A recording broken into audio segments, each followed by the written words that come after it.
2012లో నేను రిటైర్డ్ అయినాను. 24 సంవత్సరాలు నా సర్వీసు. ఈ మధ్యలో నేను 1999లో కార్గిల్లో కూడా నేను నా యొక్క విధులు నిర్వర్తించాను. నాకు ఏ విధులు ఇచ్చినా కానీ నేను ఎప్పుడూ భయపడలేదు. నా ప్రాణాలు నాది ఉంటుందా లేదా అని కాదు, ప్రతి సైనికుడు ఆలోచించేది అదే.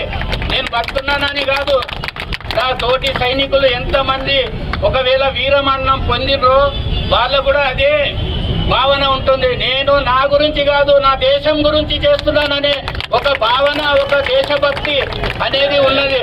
నా ఎంబడి నేనున్నాను అంటే ఈరోజు ప్రతి ఒక్క భారతీయుడు సైనికునిగా సైనికులకు మద్దతు ఇస్తున్నారు కాబట్టి వాళ్ళు అదే ద్రోహంతో అదే దీంట్లో వాళ్ళు పనిచేస్తున్నామని నేను మీకు సవినయంగా నేను మనవి చేసుకుంటున్నాను.